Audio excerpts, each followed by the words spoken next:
Welcome to back to coaching में आपका स्वागत है। आज के वीडियो में 8वीं कक्षा के इतिहास के चैप्टर 4 उपनिवेशवाद एवं जनजातीय समाज से मेधा छात्रवृत्ति परीक्षा के लिए जो भी महत्वपूर्ण क्वेश्चन बन सकते हैं वो सभी क्वेश्चन को डिस्कस करेंगे। इसीलिए वीडियो को अंत तक देखिएगा। अगर वीडियो पसंद आए तो लाइक और शेयर जरूर करिएगा। अगर अभी तक चैनल को सब्सक्राइब नहीं किए हैं तो सब्सक्राइब कर लीजिए, क्योंकि यहाँ ऐसे ही ज्ञानवर्धक वीडियो लाता रहता हूँ। तो चलिए शुरू करते हैं। क्वेश्चन नंबर 1 से पहला क्वेश्चन दिया गया है यहाँ पर कि जनजातीय समाज के लोग आम भाषा में क्या कहलाते हैं? जंगली, आदिवासी, दोनों, इनमें से कोई नहीं। तो इसका सही आंसर क्या होगा? जनजातीय समाज के लोग आम भाषा में क्या कहलाते हैं? जनजातीय समाज के लोग आम भाषा में आदिवासी कहलाते हैं। तो इसीलिए इसका सही आंसर होगा विकल्प दूसरा। दूसरा क्वेश्चन दिया गया है कि प्राचीन काल में आदिवासियों का जीवन यापन पूर्ण रूप से किस पर निर्भर था? व्यापार पर, पशुपालन पर, वन पर, इनमें से कोई नहीं। क्वेश्चन नंबर 2 का सही आंसर क्या होगा? विकल्प तीसरा, वन पर। याद रखिएगा कि प्राचीन काल में आदिवासियों का जीवन यापन पूर्ण रूप से वन पर निर्भर था।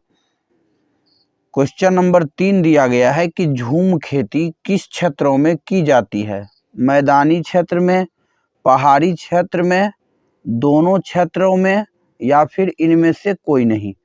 तो झूम खेती कहाँ की जाती है? तो झूम खेती जो की जाती है वो पहाड़ी क्षेत्रों में की जाती है। तो यहाँ पर सही आंसर होगा विकल्प दूसरा, पहाड़ी क्षेत्रों में। याद रखिएगा कि झूम खेती को ही घुमंतू खेती भी कहा जाता है। क्या कहा जाता है? तो घुमंतू कृषि या घुमंतू खेती। ये बार बार पूछा जाता है कि किस कृषि को घुमंतू कृषि कहा जाता है। तो झूम खेती या झूम कृषि को घुमंतू कृषि कहा जाता है। अगला क्वेश्चन दिया गया है क्वेश्चन नंबर 4 कि निम्न में से कौन सा काम आदिवासी समुदाय के महिलाओं के द्वारा की जाती थी? चटाई बनाने, बुनाई करने, वस्त्र बनाने, इनमें से सभी। क्वेश्चन नंबर 4 दिया गया है कि निम्न में से कौन सा काम आदिवासी समुदाय के महिलाओं के द्वारा की जाती थी? चटाई बनाने, बुनाई करने, वस्त्र बनाने, इनमें से सभी। तो आदिवासी समुदाय के महिला चटाई बनाने, बुनाई करने और वस्त्र बनाने ये सभी काम करते थे। तो इसीलिए यहाँ सही आंसर होगा विकल्प चौथा, इनमें से सभी। अगला क्वेश्चन दिया गया है क्वेश्चन नंबर 5, चेन्नई का प्राचीन नाम क्या है? मदुरै, मद्रास, मुंबई, इनमें से कोई नहीं। क्वेश्चन नंबर 5 दिया गया है कि चेन्नई का प्राचीन नाम क्या है? मदुरै, मद्रास, मुंबई, इनमें से कोई नहीं। तो क्वेश्चन नंबर 5 का सही आंसर क्या होगा? विकल्प दूसरा हो जाएगा, मद्रास। याद रखिएगा चेन्नई का प्राचीन नाम क्या था? मद्रास था। क्लियर। अगला क्वेश्चन दिया गया है क्वेश्चन नंबर 6, भारत में रेलवे की शुरुआत कब हुई? 1850, 1851, 1852, 1853। क्वेश्चन नंबर 6 का सही आंसर क्या होगा?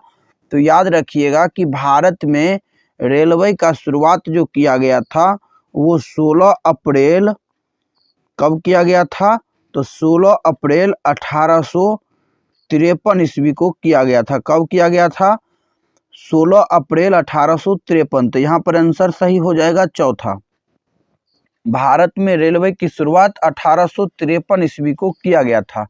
और पहली जो रेलगाड़ी चलाई गई थी वो कहाँ से कहाँ चलाई गई थी? तो याद रखिएगा बॉम्बे से थाने के बीच में चलाया गया था। कहाँ से कहाँ? बम्बई से थाने के बीच में, मात्र 34 किलोमीटर के लिए। तो याद रखिएगा कि भारत में रेलवे की शुरुआत कब हुई? तो 16 अप्रैल 1853 ईस्वी को पहली बार रेलगाड़ी बॉम्बे और थाने के बीच 34 किलोमीटर दूरी के लिए चली थी। क्लियर। अगला क्वेश्चन दिया गया है क्वेश्चन नंबर 7, अंग्रेजों के द्वारा वन विभाग कब बनाया गया? 1864, 1865, 1866, 1867। तो इसका सही आंसर क्या होगा? अंग्रेजों के द्वारा वन विभाग कब बनाया गया? तो वन विभाग 1864 ईस्वी में बनाया गया। तो यहाँ पर सही आंसर होगा विकल्प पहला। देखिए यहाँ पर याद रखिएगा ये वन विभाग है। क्लियर। और यहाँ पर 8वां क्वेश्चन जो दिया गया है, अंग्रेजों के द्वारा वन अधिनियम कब बनाया गया? देखिए जब वन विभाग कहेगा तब आंसर हो जाएगा 1864 ईस्वी, और वन अधिनियम कहेगा तब आंसर क्या होगा? तो देखिए ऑप्शन दिया गया है 1864, 1865, 1866, 1867। तो इसका सही आंसर क्या होगा? वन अधिनियम कब बनाया गया? तो अंग्रेजों के द्वारा वन अधिनियम 1865 ईस्वी में बनाया गया। तो यहाँ पर सही आंसर होगा विकल्प दूसरा। क्लियर है। देखिए यहाँ पर ये टर्म को याद रखिएगा कि बिना वेतन या मजदूरी के काम करना क्या कहलाता है? बेगारी कहलाता है। क्लियर। बिना वेतन या मजदूरी के काम करना बेगारी कहलाता है। बंधुआ मजदूर कर्ज चुकाने के लिए बिना वेतन के मालिक के जमीन पर तब तक काम करते रहना जब तक कि कर्ज की रकम सूद समेत न चुक जाए। तो उसको हम लोग क्या बोलेंगे? बंधुआ मजदूर बोलेंगे। क्लियर।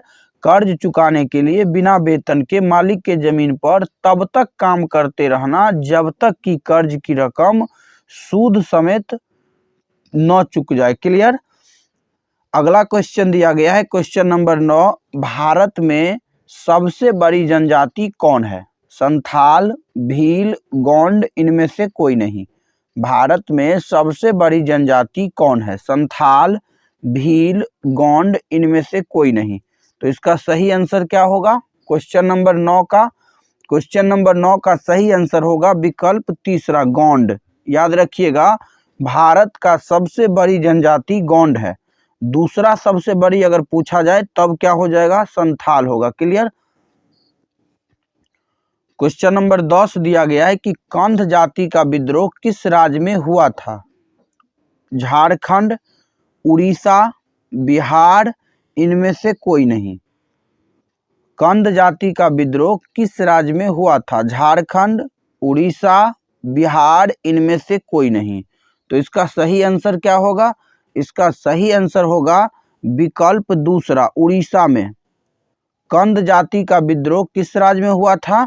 तो उड़ीसा राज्य में हुआ था। क्लियर। याद रखिएगा कंध जाति का विद्रोह उड़ीसा राज्य में हुआ था। उड़ीसा की राजधानी अगर पूछा जाए तो क्या हो जाएगा? भुवनेश्वर हो जाएगा। यहाँ झारखंड दिया गया है, झारखंड की राजधानी रांची, और बिहार की राजधानी पटना। क्लियर। अगला क्वेश्चन दिया गया है क्वेश्चन नंबर 11, बिरसा मुंडा का जन्म कब हुआ था? 15 नवंबर 1870 ईस्वी, 15 नवंबर 1871 ईस्वी, 15 नवंबर 1872 ईस्वी, 15 नवंबर 1874 ईस्वी। तो इसका सही आंसर क्या होगा? बिरसा मुंडा का जन्म कब हुआ था? तो बिरसा मुंडा का जन्म हुआ था 15 नवंबर 1874 ईस्वी को। कब हुआ था? 15 नवंबर 1874 ईस्वी। तो यहाँ पर सही विकल्प हो जाएगा चौथा, 15 नवंबर 1874 ईस्वी। अगर पूछा जाए कि किस परमंडल में बिरसा मुंडा का जन्म हुआ, तो अगर परमंडल पूछा जाए तो क्या हो जाएगा? तो याद रखिएगा परमंडल पूछा जाए तो छोटा नागपुर होगा। क्या होगा? छोटा नागपुर। अगर थाना पूछा जाए तो कौन सा थाना हो जाएगा? तमार थाना हो जाएगा। कौन सा थाना? तमार थाना। अगर गांव पूछा जाए तो गांव हो जाएगा उलिहातू गांव। कौन सा गांव? उलिहातू। उलिहातू गांव।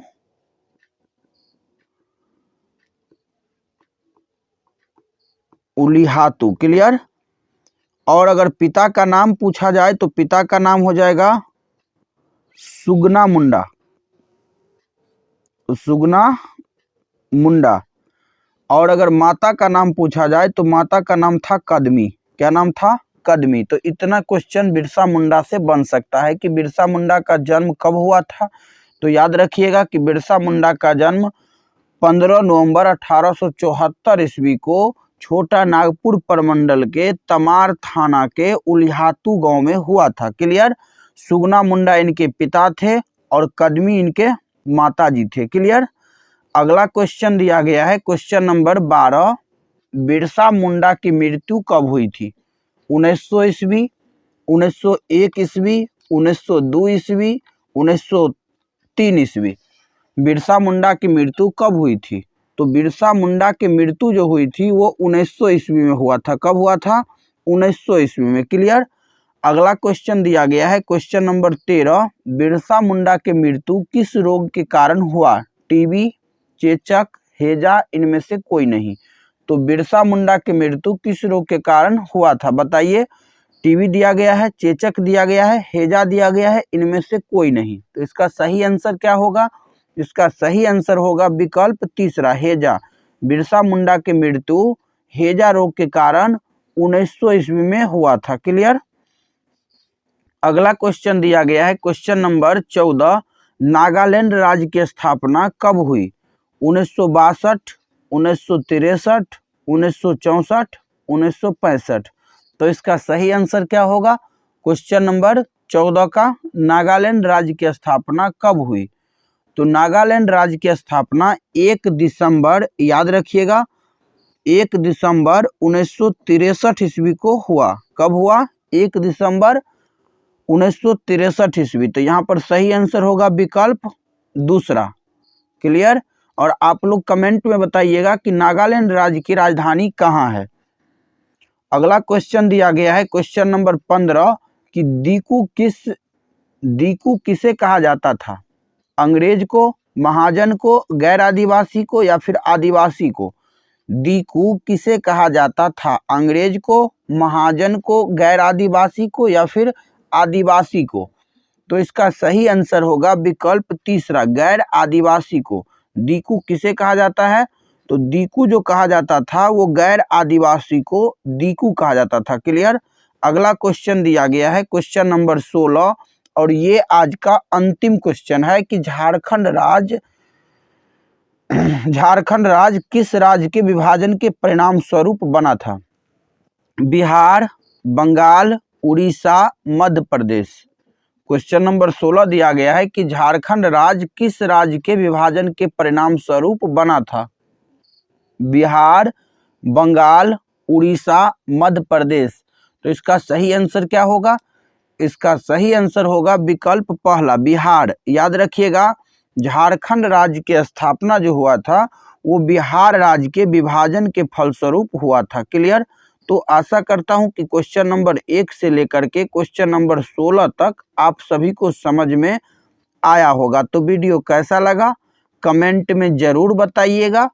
अगर वीडियो पसंद आया हो तो लाइक और शेयर जरूर करिएगा। अगर अभी तक चैनल को सब्सक्राइब नहीं किए हैं तो सब्सक्राइब कर लीजिए, क्योंकि यहाँ ऐसे ही ज्ञानवर्धक वीडियो लाता रहता हूँ। तो मिलते हैं अगले वीडियो में, तब तक के लिए जय हिंद, जय भारत।